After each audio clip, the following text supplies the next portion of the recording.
Hey there, we are so excited to have you here at the church online campus. My name is Danielle, and tonight Pastor Kevin will be launching a new series called Tempted, Winning the War Within. If you would like to connect with us, and we would like to connect with you, you can join our live chat room here to the right of the screen. You can ask any questions, and our online host would be glad to answer them for you. We hope you enjoyed tonight's service, and be sure to stick around and check out all the amazing things happening right here at the church.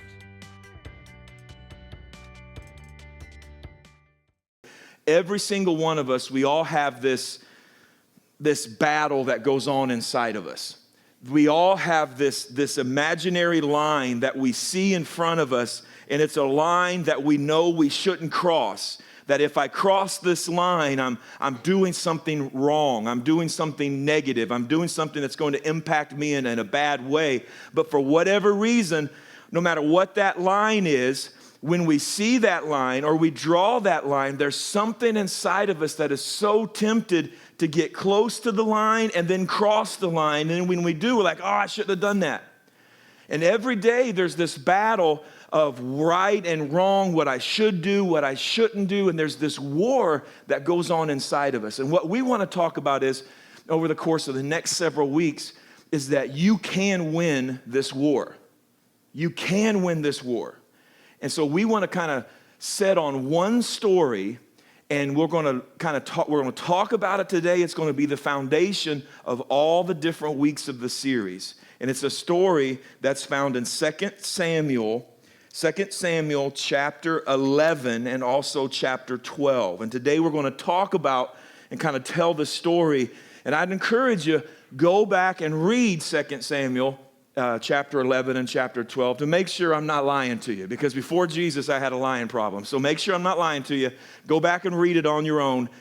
But it's an incredible story that's going to shine, I think, a little bit of a light on how we can win this war. So let's get to the story. There was a king by the name of David. And David was a king long before Jesus had ever came to the planet.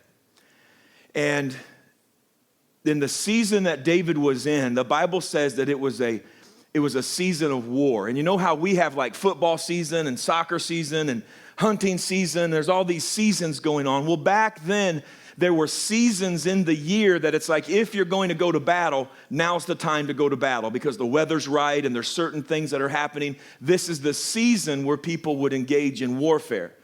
And this was that season. And when that season would come, it was known, and it was the right thing to do, that when the king would send his men off to war, the king would go to fight with the men. He wouldn't just send the guys off and he takes it easy, but he would go fight in the battle as well. David knew this. But for whatever reason, and we don't really know why, but for whatever reason, David, when it comes time for war, he sends his best leader, Joab, and he sends Joab and all of the army guys, he sends them out to fight, but he stays back and just kind of hangs out at the castle. So David doesn't go to fight.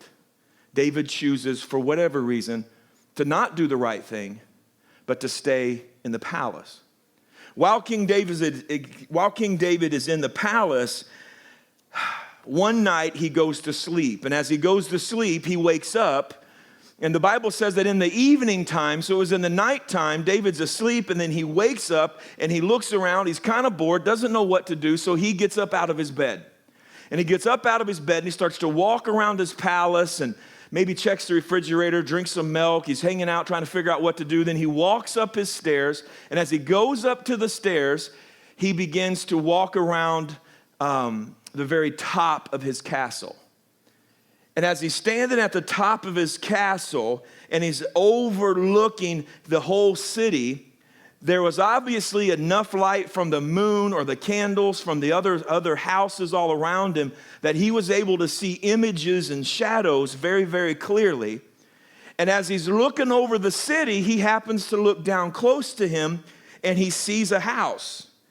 And he sees something on the house, and then he sees something moving on the house, and he takes a look, and then he takes a double glance, and he looks again, and he can't believe what he's seeing. King David, this married man, the king of the nation, looks down, and he sees this woman, a very beautiful woman, taking a bath. And because she's taking a bath, she doesn't have any clothes on. She's buck naked. And David takes a look, and he takes another look. Oh my gosh, what's going on here? This girl's taking a bath out in public. What's going on? And he looks over again. And as he keeps looking, of course, desire comes into him. And so he goes to some people and he says, hey, who's the girl that lives next door? And they say, that is Bathsheba. And she is Uriah's wife. She's married, king. But her name's Bathsheba, and she's married to Uriah, who's one of your great soldiers who's off at war right now. Well, instantly, David's mind starts going. Well, you got to be kidding me. This beautiful woman is home alone, and her husband is off at war and going to be at war until I call him back. And he starts to think. And desire starts to come into him. And he tells his servants, bring Bathsheba to me. So Bathsheba comes to King David, and as she comes to King David, now she's in the presence of the king, and King David brings her into the castle, and then he brings her into the bedchamber, and then they are sexually intimate. And King David commits adultery and has sex with Uriah's wife. After the sexual intercourse is over, Bathsheba goes back to her house. King David goes about his kingly business, and I imagine anyway that he would probably be like, whoo, okay, all right, I crossed some boundary lines there that I probably shouldn't have crossed, but you know what? It's over. It's done. I made a mistake. She made a mistake. We're going to move on. We're just going to move on. Nobody's going to ever know about this. Well, that's not quite what happened, because Bathsheba comes back to David and says, I'm pregnant. Well, now Dave don't know what to do, because he's the king. And he's the king, and he's made a mistake. He's done something he shouldn't do. He's committed adultery. He's the spiritual leader of the country. He's the war leader of the country. He's the CEO of the country. And all of a sudden, I've made this huge mistake. My influence is going to drop. My poll ratings are going to drop. What am I going to do? I could come clean and just admit what I did, but I can't do that. So he starts to devise a plan to hide it.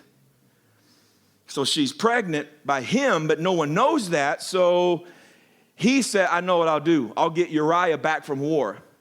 So he goes and he sends out a messenger, and the messenger brings Uriah back from war.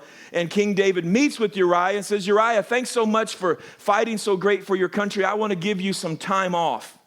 Take 2 or 3 days, take a war sabbatical, and go back and enjoy your family. Go back and enjoy your wife, knowing that he's been out to war, and he's going to come back home, and he's going to be intimate with his wife. And when he's intimate with his wife, she's pregnant. Everybody now thinks, oh, it's Uriah's kid. But Uriah didn't go home. Uriah, instead of going home, Uriah went, I believe it was to the city gate, and he slept there. And people saw him sleeping there, and he did not go back to his house. Well, the word gets back to King David that Uriah didn't go back to his house, and Dave's like, oh man, what's going on? So he calls Uriah back to the house, back to the castle, and he says, Uriah, I just kind of heard through the grapevine. I don't know how I heard even, but I kind of heard through the grapevine that you didn't go back home last night. You slept out by the city gate. Now, why wouldn't you go home and enjoy to be with your wife? Just kind of wondering. Why wouldn't you? And Uriah says, well, how could I do such a thing?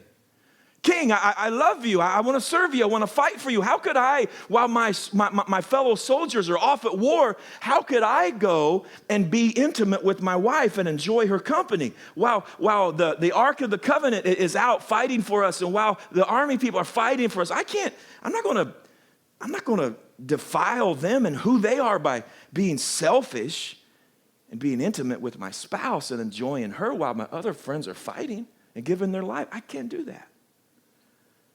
So David knows Uriah ain't going to go home. So he said, hey, Uriah, why don't you come to the palace tonight? Me and you have dinner. We'll party a little bit. So David decides to get Uriah plumb drunk, knowing if I can get this guy drunk, and he's inebriated, he's not thinking properly, his male testosterone's going to start, kind of acting a little bit, and he's going to want to go home, and out of his drunken stupor, he'll be with his wife because he's not thinking properly. So David gets Uriah inebriated. He gets him drunk. But Uriah doesn't go home. This guy has character, and he doesn't go home. Dave don't know what to do because I got to get this fixed. I have to hide this. So now he meets with some of his generals. And he says, we're going to send Uriah back. But this time when we send Uriah back, I need you to do something for me, fellas. I need you to put Uriah on the front lines. Put him on the front lines. And when you blow the trumpets to go out and fight, I want you to pull back just a little and let Uriah fight on his own. Knowing that when that happens, Uriah is going to die.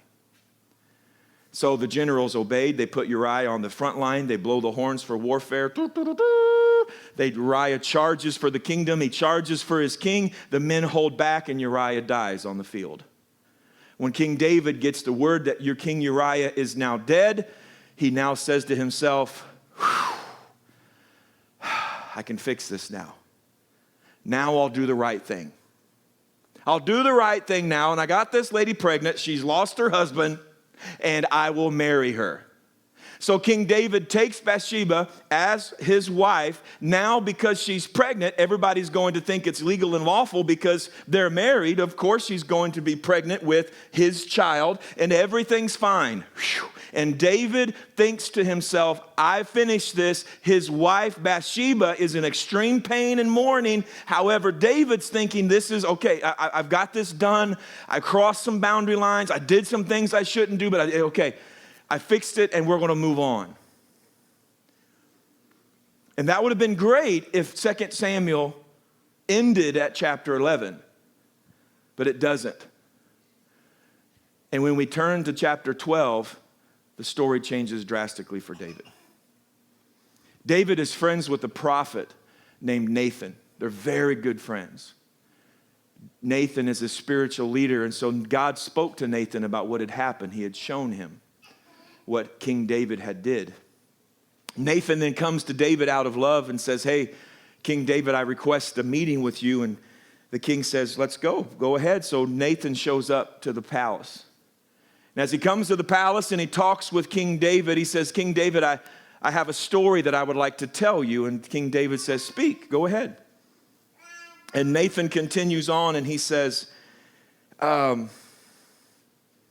there are two men in your kingdom. One is very, very poor, and he has a couple children, and he also has one sheep. He only has one female sheep, and this female sheep is very, very close to him. It's very precious to this poor man. The sheep is like a pet, and his children love this sheep. This sheep, he pets this sheep, and at times even the sheep will come into the house, and it'll lay on his lap, and it's like his most prized possession. He has one single lamb that's very, very precious to this poor man. But then there's this very rich man. And this rich man has all kinds of herds and all kinds of cattle and all kinds of sheep and rams and goats. He has tons of sheep. He's very, very wealthy. And one day a traveler comes to the wealthy man's home. And when the traveler comes, he's hungry. And he wants something to eat.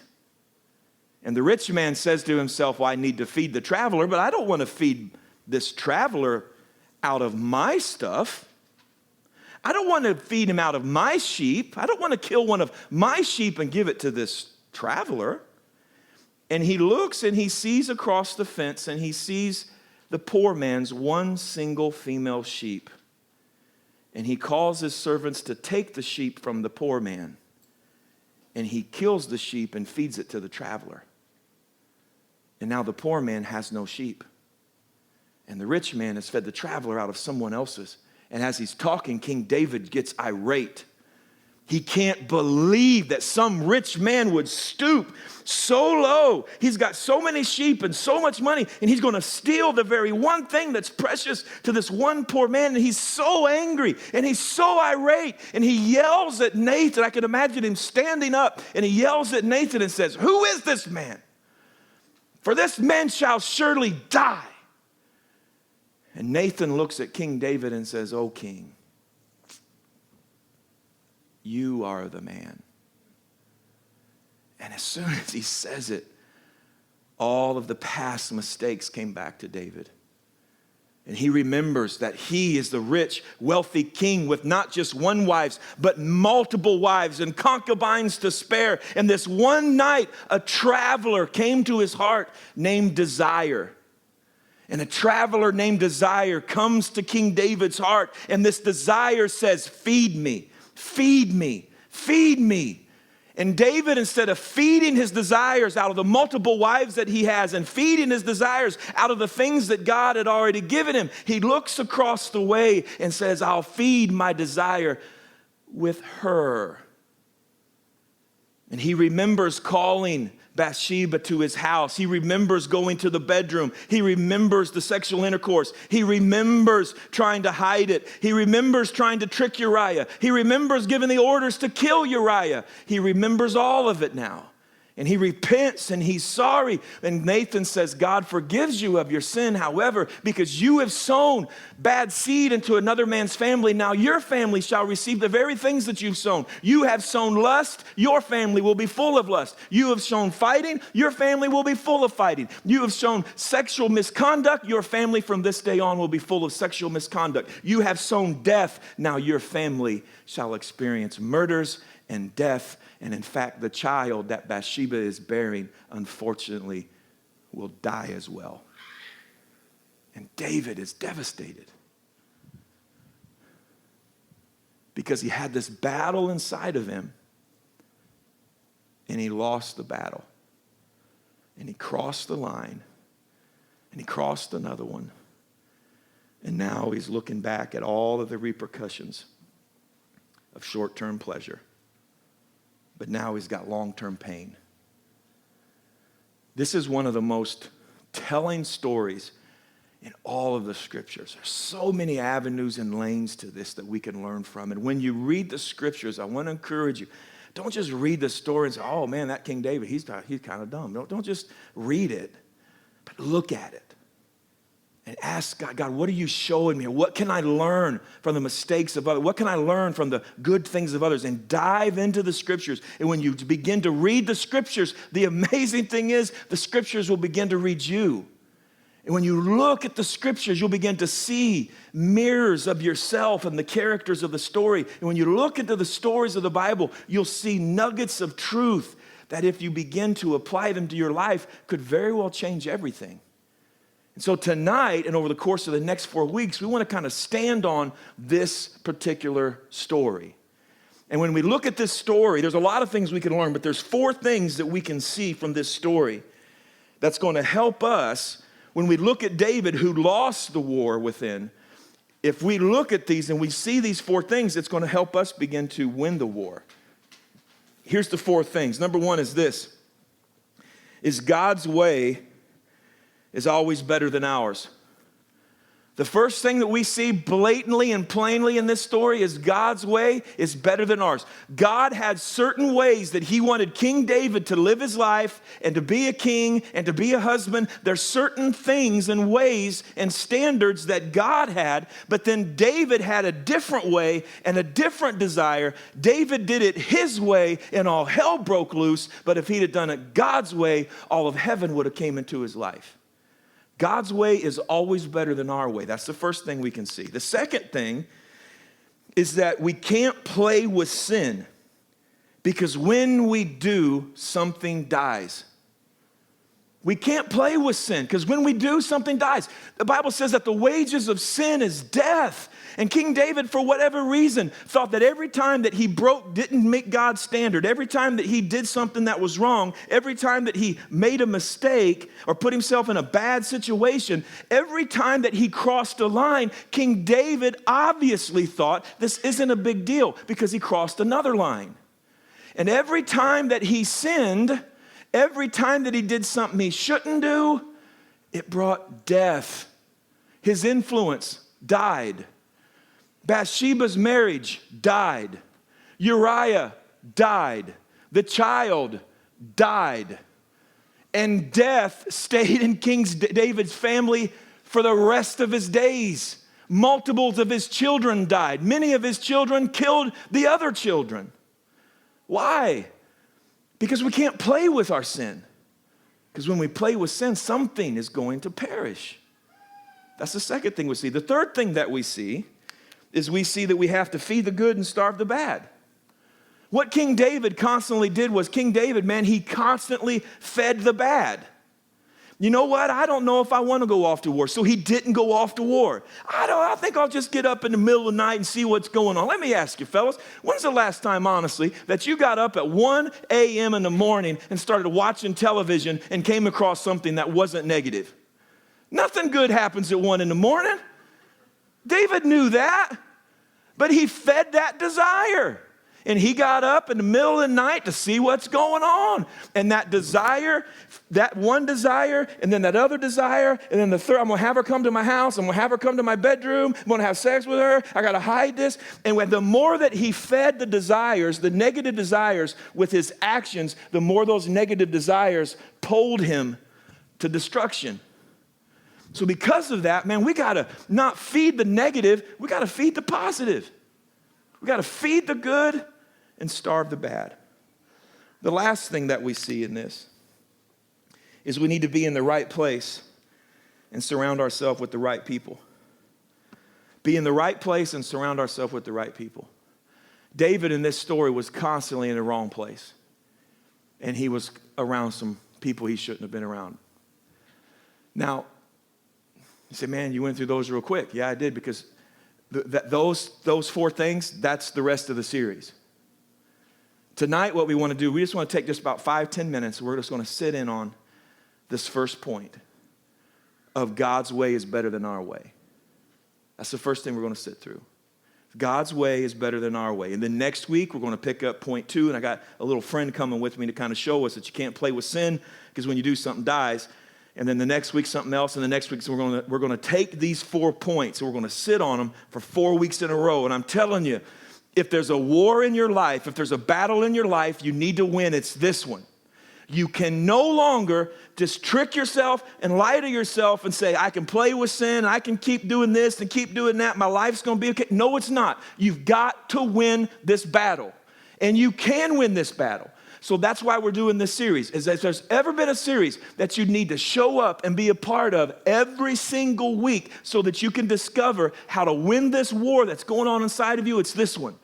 So that's what we're going to cover the next 4 weeks. But tonight, we're just going to sit on, just real quick, we're going to sit on that God's way is better than ours. Here's the deal. In this story, God's way was that a king should go off to war. That was the right thing to do. A king should be a leader and go off to war with his men. David's way was, I'm just going to stay back and be lazy. I'm going to do the easy thing. God's way was go off to war. David's way was to be lazy. Because he was lazy and he stayed home, he now was bringing to the next point, is that God's way was don't look at, don't lust after, don't covet your neighbor's wife. If your neighbor's wife is good looking, don't take a double look, a triple look. Don't do those things. That's God's way. Be faithful to your wife. David's way was, whoo, man, I got 2 eyes, and she's got a beautiful body. I'm going to look, and I'm going to look, and I'm going to look. God's way was be faithful. Do not covet your neighbor's spouse. David's way was, hey, she's beautiful. I got 2 eyes. I'm not touching. I'm just looking. God's way in this story was don't commit adultery. Don't be sexually active with someone that's not your spouse. Don't commit adultery. David's way was, I'm the king. And daddy gets what he wants. I'm the king. I'm the leader. I'm number one. She's beautiful. I'm the king. I want her. I'm the king. She's Uriah's wife, but I'm the king. Bring Bathsheba to me. God's way was don't commit adultery. David's way was, hey, I'm the king, and this is what I want. God's way in this story, God's way was own up to your mistakes. If you make a mistake, just own up to it. Ask for forgiveness. Take the punishment and move on. David's way, I got to hide this. Man, I got to sweep this under. I can't feel the weight of this on me because I got to hide it at all cost. At all cost. And that's exactly what he did. And how'd it turn out for David? Not too good. He didn't do God's way and go off to war. He stayed home. He didn't do God's way and keep his eyes to himself. He looked and looked and looked. He didn't do God's way and not commit adultery. He called her to the bedroom and had sex with her. He didn't do it God's way and apologize when he made a mistake. He did it his way and hid it the very best he possibly could. And because of it, his life did not get better. It got worse. Why? Because God's way is better than our way. If at any time King David would have just stopped and begun to do it God's way, his life would not have gotten worse. If he would have went off to war, he would not have saw Bathsheba, had sex with her, and killed Uriah. If he stays at home but doesn't get out of bed, he sleeps knowing, hey, I don't need to get up, there's nothing good going to happen. If he stays in bed, he doesn't see her, he doesn't sleep with her, he doesn't kill her. If he doesn't commit adultery with her, then he does. If at any time he says, enough's enough, God, your way's better than mine, I'm going to go your way, not my way, his life does not continue to get worse. But the more he did it his way, the more harm came into his life. Why? Because God's way is better than ours. God's way is better than ours. And we know this, don't we? We know this. But there's still this, but my way is going to feel really good right now. My way makes a lot of sense right now. But honestly, when's the last time you did it your way that you looked back and thought, whew, that was a great idea? Seriously. I did it my way. I went to the buffet bar and I gorged myself so much that I think I popped a stretch mark. That was good. No. Do it God's way. See, because in our life, God's way is, listen, tell the truth. Don't lie. Tell the truth. If you make a mistake, just tell the truth. Don't lie, because lying does not make it better. We think that lying makes it better, but it doesn't. And we tell our children, don't lie, but then we do stuff we shouldn't do and we lie. Why? Because we think our way's better. But listen, here's the deal. All you got to do to see God's way and our way and what's better and what's not when it comes to telling the truth or hiding it is just Andy Pettit and Roger Clemens. Both took steroids. I don't know if you remember, there's two baseball players, New York Yankees. Both of them took steroids. Andy Pettit comes clean and says, you know what, I did. I took steroids. I shouldn't. It was dumb. Here's why I took them. I apologize. Andy Pettit keeps playing for the New York Yankees, makes multiple millions of dollars on in his life, and the New York Yankees love him today. And the rest of the country forgets he even did them. Roger Clemens, on the other hand, took steroids, and he continually says in courts of law and in magazines, I never took them, I never took them, I never took them. And he lies, and everybody knows he's lying. The New York Yankees have broken off ties, his money has stopped, and he's unpopular, and no one believes him. One tells the truth, he's forgiven and moves on. The other one hides it, and he's still living under the weight of it. God's way is better than ours. Tell the truth. When it comes to finances, God's way is to tithe. That for every dollar that he gives us, we give him a dime. The earth is the Lord's and the fullness thereof. It all belongs to him. And as he graces us with financial blessing, he says, just give me one dime for every dollar. That's it. That's God's way. And when we do that, he says, oh, bless us. But our way is, I was looking at the checkbook. Whew, I don't know. No tithe this month. I'll give you a little tip. I'll throw out a couple bucks, but I can't give you 10%. God's way, our way. God's way is to treat people better than what we treat ourselves, to put others first. Our way is, man, I got to look out for myself. I got to do what's good for daddy. If I got to cheat a little bit, I'll cheat a little bit. If I got to gossip a little bit, I'll gossip a little bit. If I got to, tweak my taxes a little bit, I'll tweak my But listen, that's God's way and it's our way. God's way is love your spouse. Don't just not have sex with other people, but man, not just keep your hands to yourself, but keep your eyes to your spouse. Keep your eyes on your wife. Keep your eyes on your husband. But our way is woo, man, God took his time on her. Wow, God took his time on him. And we look and we look and we look. Fellas, let me ask you, when's the last time you took a double look at a lady at a restaurant with your wife sitting there that it worked out good for you? Hello. It didn't work. It ain't going to work out good. Why? Because God's way's better than ours. And we know this. We sense it. We know it. We want to do the right thing, but we also want to do the wrong. It's this war within us. And it happens to all of us, happens to the best of us. Even the Apostle Paul. The Apostle Paul was a preacher of preachers, man. He wrote most of the New Testament. In the book of Romans, a book that he wrote, Apostle Paul says this in Romans 7. He says, we know that the law is right and good. Look, listen, I know that God's laws are good. I know it's the way to live. We know that God's law is right and good, but I am a person who does what is wrong and bad. I am not my own boss. Sin is my boss. There's been this stranger that's come into my heart, and he said, I want food. Feed me, feed me, feed me. And this, I'm no longer in charge. This stranger of sin is now in me. Sin is my boss, and I don't even understand it myself. Because I want to do what is right, but I don't do it. Instead, I do everything that I hate. Paul had this war inside of him saying, I know the right thing to do, but many times I don't do the right thing, I do the wrong thing. And many times I keep doing the wrong thing instead of doing the right thing. I don't even understand it myself. This is such a quandary and a battle that if you don't learn how to win it, it will destroy you. It will destroy you. So many times we think that sin and all it was a mistake. In the politically correct world we live in, I made a mistake. I put myself in the wrong place. I did something I shouldn't do. I had a season of wrong choices. No!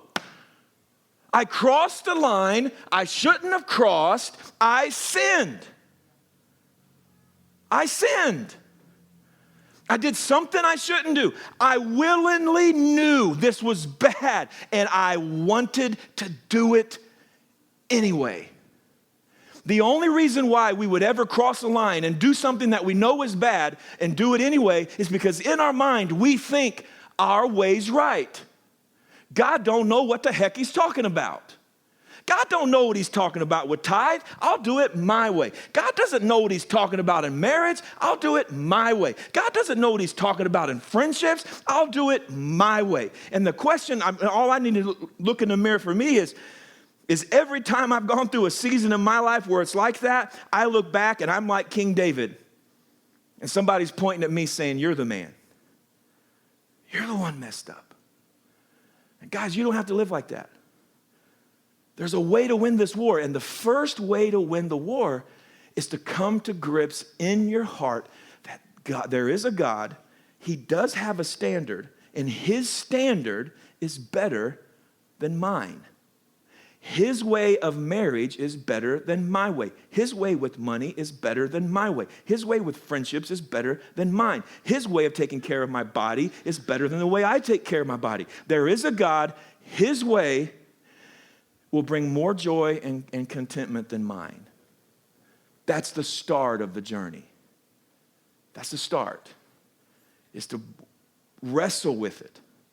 So today I'm going to leave you with a question before we close. What is it in your life that you continually do that you know in your heart might not be lining up or doesn't line up with God's way? Is there anything? I don't know. Are there things in your life that you continually do that you know in your heart don't line up with God's way? And then are you willing to change something? That's the whole message for this week. Are there things that you do that don't line up with God's way? And then are you willing to change? Wrestle with that this week. Then next week when we come back, we're going to take a step further in the story of David. We're going to break this thing down, and we're going to show how that sin, we can't play with sin because it's going to bring death. But we're also going to turn a corner and talk about how we can start living in life. It's going to be a great series. It's going to be a life-changing series. So I really encourage you, wrestle with this message to this week. Is there something that you're doing that doesn't line up with God's way? And are you willing to change? Thanks again for joining us tonight at the Church Online Campus. If you happen to be in the Visalia area and you'd like to get plugged in, we have community groups for you. To learn more about what community groups we have to offer or our weekend services, check out welcometothechurch.com. We hope you have a wonderful week and be sure to be here for week 2 of this series. See you next Tuesday.